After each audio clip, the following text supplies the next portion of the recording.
everyone, welcome to our grade 11 webinar presentation titled Celebrating the Cultural Legacies of Gamaba Awardees. Today, we'll take you on a journey through the lives and artistry of three remarkable national living treasures who have preserved Filipino tradition through creativity, craftsmanship, and cultural pride.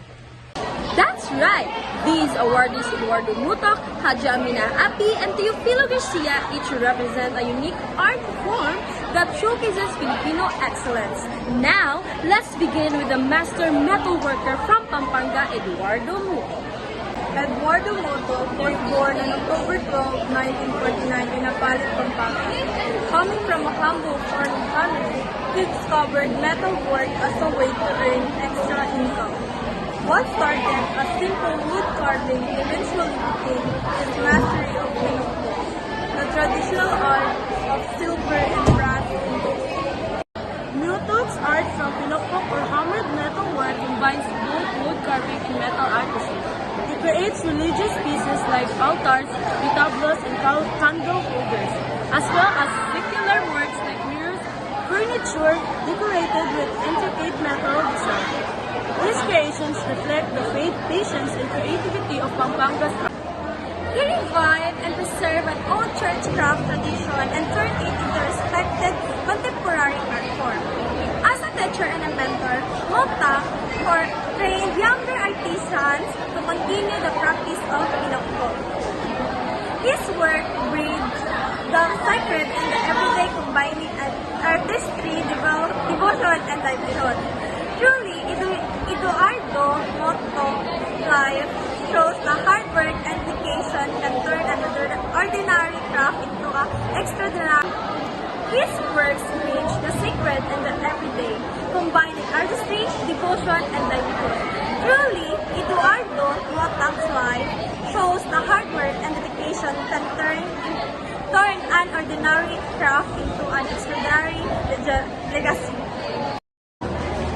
Now, let's move the south in Tawi-Tawi to meet Haji Amina Api, the most celebrated mat weaver of the Solo Archipelago. She was born on June 25, 1925 in Ongos Matata, Tandubas, Tawi-Tawi. A proud member of the Sama indigenous group, she elevated the art of mat weaving into a national treasure. Haji Amina's Apil's craft, known as tipu, involves harvesting, dyeing, and weaving tangled leaves into a colorful mats with complex and geometric patterns. Her innovative use of color and symmetry and transformed mat weaving from a household chore into a recognized art form. Named a National Living Treasure in 2004, she passed her skills on to younger women, empowering in them to preserve their culture and livelihood. Her works become a symbol of creativity, display, and cultural pride. Through her art, she showed how traditional craft can sustain cultural identity and community development.